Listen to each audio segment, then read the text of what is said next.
Assalamualaikum warahmatullahi wabarakatuh.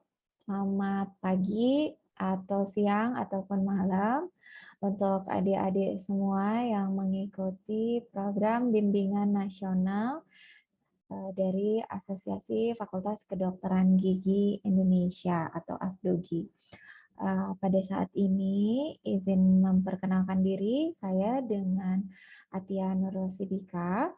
Saya akan menyampaikan materi terkait dengan bidang ilmu dental material, yaitu mengenai resin akrilik. Baik, saya akan memulai presentasinya.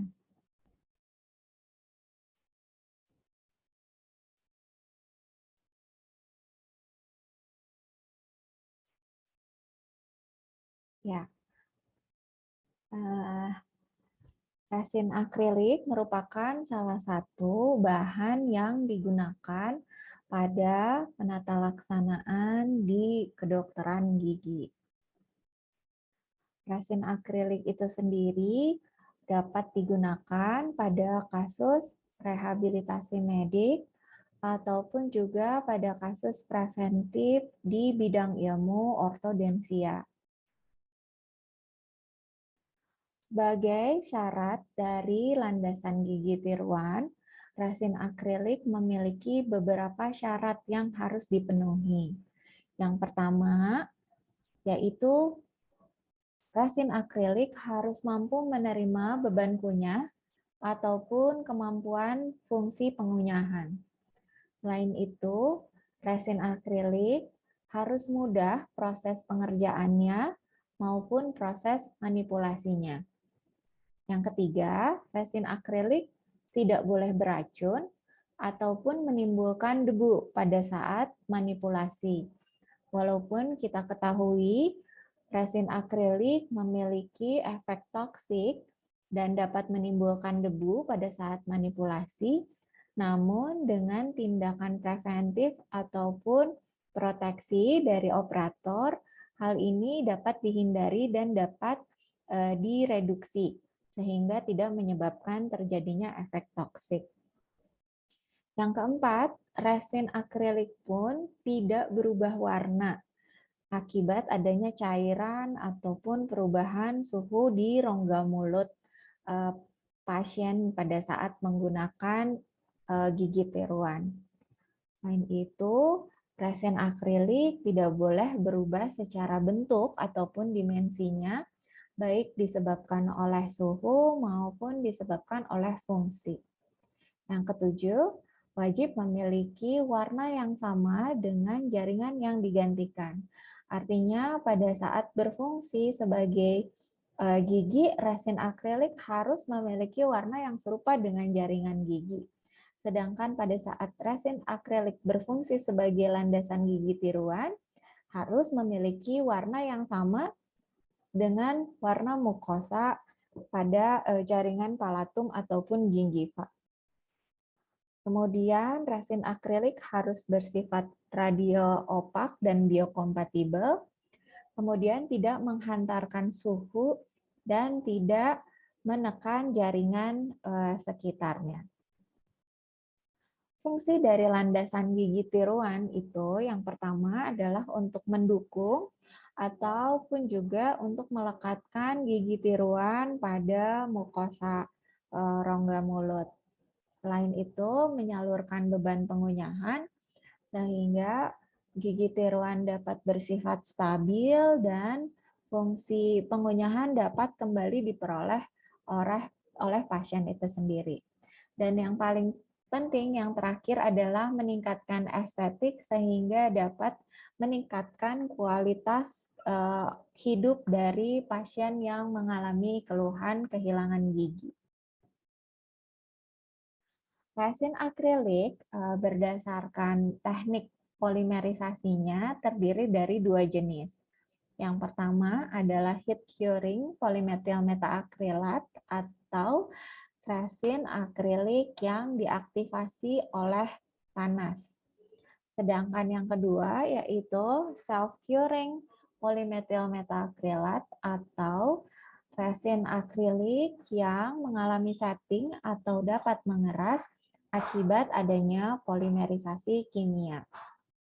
Nama lain dari self-curing akrilik itu sendiri adalah swapolimerisasi atau autopolimerisasi atau cold curing.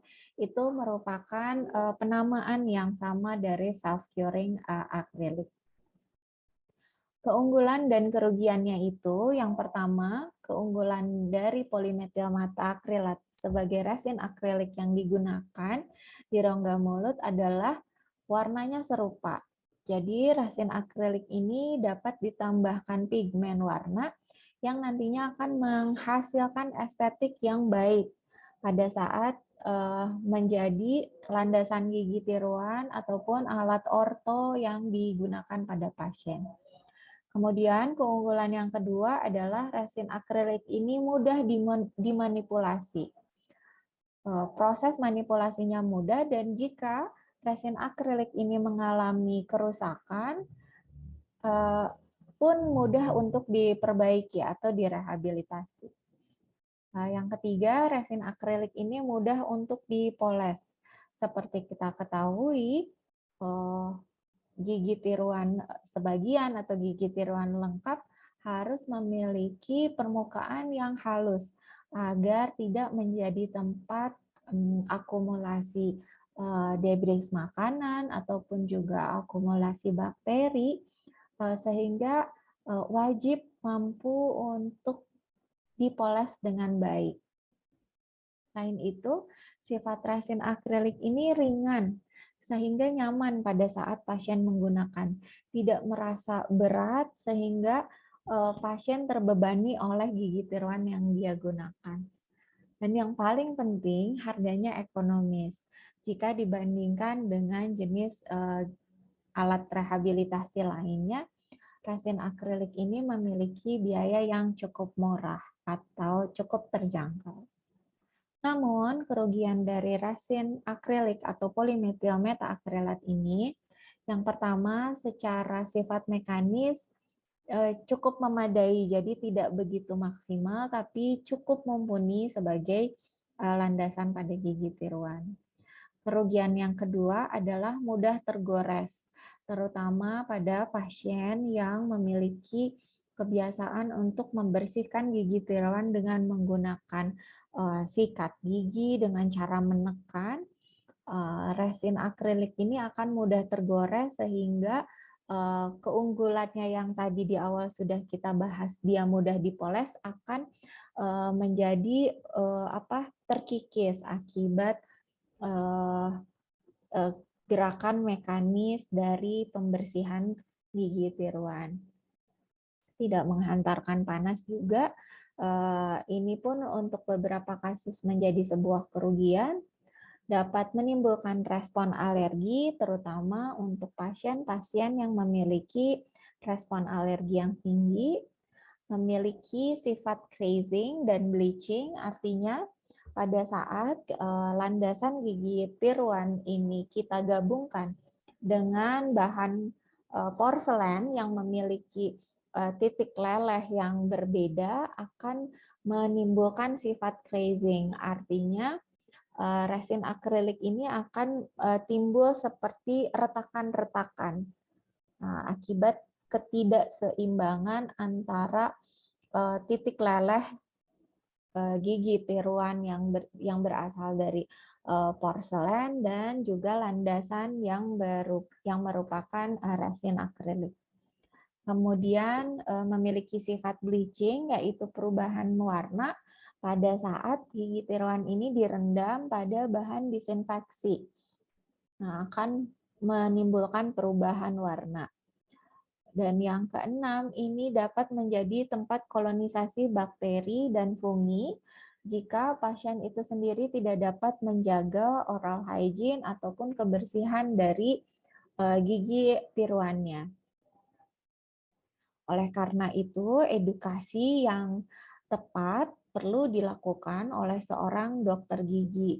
Contohnya, pada kasus penggunaan gigi tiruan lengkap yang berbahan dasar resin akrilik ini, sebetulnya sebelum diinsersikan ke mulut atau ke intraoral pasien, dokter gigi harus memberikan edukasi bahwa cara membersihkan gigi tiruan yang tepat itu seperti apa. Cara pemakaian gigi tiruan yang tepat itu pada saat fungsi, tanpa secara terus-menerus, bahkan pada saat tidur itu baiknya disampaikan kepada pasien.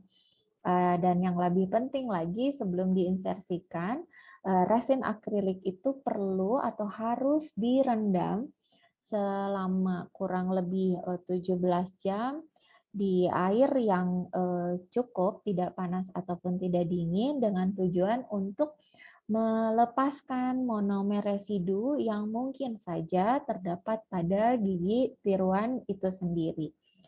Sehingga respon alergi yang mungkin terjadi pada pasien-pasien tertentu bisa diantisipasi atau diminimalisir.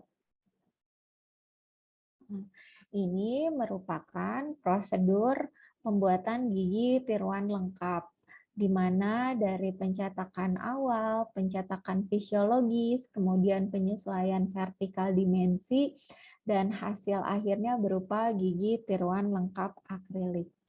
Ini merupakan proses yang panjang, sehingga tahapan akhir ini berupa instruksi, edukasi, dan juga rencana perawatan yang tepat diperlukan untuk menghasilkan gigi tiruan yang sesuai dengan rencana perawatan. Untuk teknik manipulasi dari resin akrilik ini ada beberapa teknik. Namun yang umum digunakan adalah teknik compression molding ini. Di mana teknik compression molding ini melewati 3 tahap atau 3 prosedur utama. Yang pertama adalah flasking procedure, kemudian wax elimination, dan yang ketiga adalah proportioning dan mixing. Jadi yang pertama untuk flasking procedure ini adalah tahapan di mana model kerja kita atau model kerja gigi tiruan lengkap ataupun gigi tiruan sebagian dipendam pada kuvet dalam kondisi metal to metal contact atau kuvet atas dan kuvet bawah ini berkontak. Kemudian kita lakukan wax elimination di mana kuvet ini dipanaskan pada air mendidih dengan tujuan membuang atau burn out dari model lilin yang sudah kita buat pada model kerja. Kemudian kita buka kuvetnya dan kita akan memperoleh mold yang merupakan rongga untuk menyimpan resin akrilik. Kemudian tahap selanjutnya adalah proportioning and mixing. Artinya kita membuat rasio antara monomer dan juga polimer yang sesuai, kemudian di mixing, dan pada stage tertentu yaitu stage dough, kita bisa melakukan manipulasi pada mold tersebut. Nah, ini adalah tahapan interaksi antara polimer dan monomer dari resin akrilik. Di mana pada tahapan pertama, yaitu tahap sandy, komponen atau partikel antara polimer dan monomer masih dalam kondisi sandy atau berpasir. Pada tahap selanjutnya akan kita peroleh tingkat kekentalan yang lebih tinggi dan bentuk konsistensinya ini menjadi lengket dan bisa kita sebut dengan tahapan stringy. Nah, selanjutnya adalah dough-like stage. Ini adalah kondisi yang tepat untuk resin akrilik dimanipulasi atau dimasukkan ke dalam mold cetakan. Dan pada kondisi ini, resin akrilik tidak lagi melekat pada spatula ataupun mixing jar. Sehingga sifat fisiknya ini sudah sangat ideal untuk dilakukan compression molding.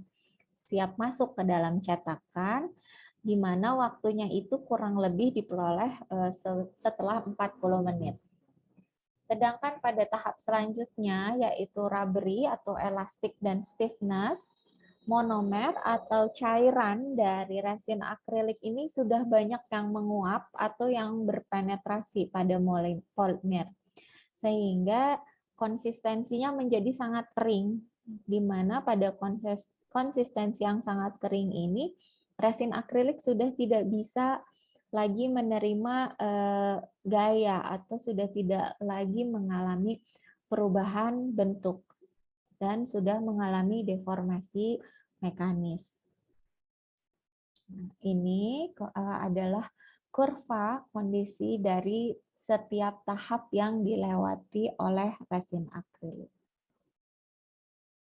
Nah, sifat fisik dari landasan gigi tiruan yang sangat khas, yang pertama ini adalah porositas, di mana porositas ini umumnya terjadi dalam dua bentuk. Yang pertama adalah porositas yang bersifat gaseous, artinya porositas gaseous ini terjadi akibat adanya peningkatan suhu pada saat terjadi polimerisasi. Monomer-monomer yang terdapat pada resin akrilik akan dengan cepat menguap akibat adanya peningkatan suhu atau peningkatan temperatur dari air yang merendam kuvet itu sendiri. Jenis porositas yang kedua adalah granular, di mana porositas ini terjadi akibat adanya perbedaan rasio antara monomer dan polimer. Kekurangan rasio ini menghasilkan adukan yang kering sehingga bisa menjadi terbentuknya porositas granular. Yang kedua, sifat khas itu adalah crazing, seperti yang tadi telah disampaikan di awal. Crazing ini adalah retakan kecil pada permukaan gigi tiruan akibat kondisi dari gigi tiruan yang kering, jarang digunakan. Selain itu, akibat adanya koefisien termal yang berbeda antara gigi tiruan yang terbuat dari porselen dengan landasan yang terbuat dari resin akrilik. Selain itu, crazing juga dapat disebabkan oleh reparasi gigi tiruan yang dapat melemahkan cross-linking agent atau melemahkan bahan penguat yang terdapat pada resin akrilik itu. Nah, sifat khas yang penting atau yang perlu di-highlight pada resin akrilik ini yang ketiga adalah impact strength yang rendah. Artinya, resin akrilik ini dapat dengan mudah fraktur pada saat menerima beban yang besar. Salah satu contohnya adalah kasus di mana pada saat pasien yang umumnya pasien dengan gigi tiruan lengkap itu adalah pasien geriatri, pasien yang sudah tua, memiliki keterbatasan mobilitas dan juga keterbatasan secara fisik. Pada saat membersihkan gigi tiruan atau pada saat menyimpan gigi tiruan kurang hati-hati sehingga dapat jatuh dari ketinggian tertentu, resin akrilik itu sudah mengalami retakan. Artinya, kemampuan resin akrilik itu untuk menerima beban yang besar dalam satu kali kondisi itu sudah bisa menimbulkan kecacatan pada resin akrilik. Sehingga edukasi yang bisa kita lakukan, kita sampaikan kepada pasien adalah dengan meminta pasien untuk selalu menyimpan gigi tiruannya dengan baik atau dengan hati-hati. Selain itu juga resin akrilik atau landasan gigi tiruan ini dapat dibersihkan di atas wastafel yang sudah diisi dengan air, sehingga beban maksimal yang mungkin terjadi pada saat resin akrilik jatuh ke dalam wastafel yang terbuat dari keramik ini akan diredam oleh air yang sudah ada di atas wastafelnya itu sendiri.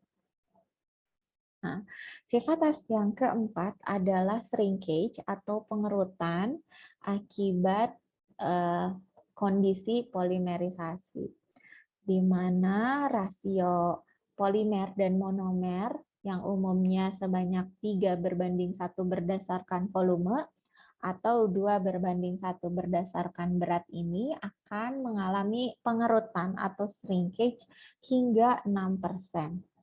Oleh karena itu, kita dapat memodifikasi, manipulasi dari resin akrilik ini dengan cara menutup mixing jar atau wadah yang kita gunakan pada saat manipulasi sehingga liquid atau cairan dari polimernya ini tidak menguap.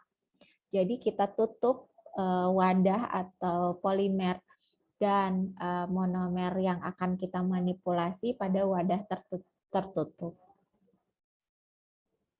Nah, perbandingan antara resin akrilik polimerisasi kimia dan polimerisasi panas. Yang pertama ini berdasarkan monomer residunya. Perlu diingat bahwa resin polimerisasi kimia ini akan menghasilkan monomer residu yang lebih tinggi dibandingkan heat curing akrilik.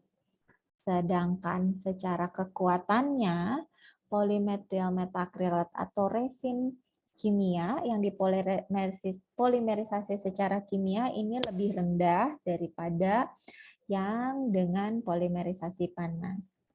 Sedangkan untuk shrinkage atau pengerutan, polimethyl metakrilat atau resin akrilik yang dipolimerisasi secara kimia ini lebih tinggi daripada polimerisasi panas. Sedangkan untuk stabilitas warna, resin akrilik. Baik, mungkin itu saja yang dapat bisa saya sampaikan pada kesempatan kali ini. Silahkan jika ada hal-hal yang akan ditanyakan atau bisa kita bahas atau diskusikan, dapat kalian sampaikan melalui kolom chat pertanyaan. Kemudian saya akan coba untuk mendiskusikan dalam jawaban di Google Classroom ini. Terima kasih, salam sehat selalu untuk semuanya. Wassalamualaikum warahmatullahi wabarakatuh.